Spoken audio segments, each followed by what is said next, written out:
اعوذ باللہ من الشیطان الرجیم، بسم اللہ الرحمن الرحیم۔ السلام علیکم دوستو، آج ہم آپ سے حضرت سلیمان علیہ السلام کی وفات کا واقعہ بیان کریں گے۔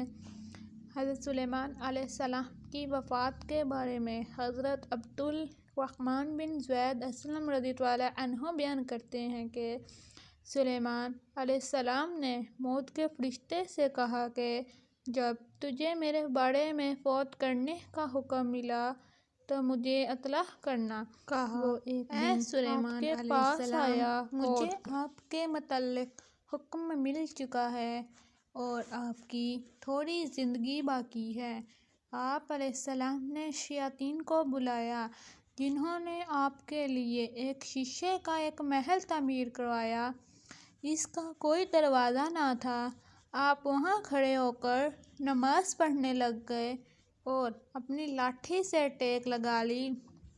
پھر ملک الموت اندر آیا اور آپ کی روح قبض کر لی۔ آپ 52 سال زندہ رہے اور آپ نے 44 سال حکومت کی۔ آپ کے بعد آپ کے بیٹے رجوعام نے 17 سال حکومت کی۔ اس کے بعد بنی اسرائیل کی سلطنت پارا پارا ہو گئی۔ ابن جریر رضی اللہ عنہ۔ والسلام دوستو۔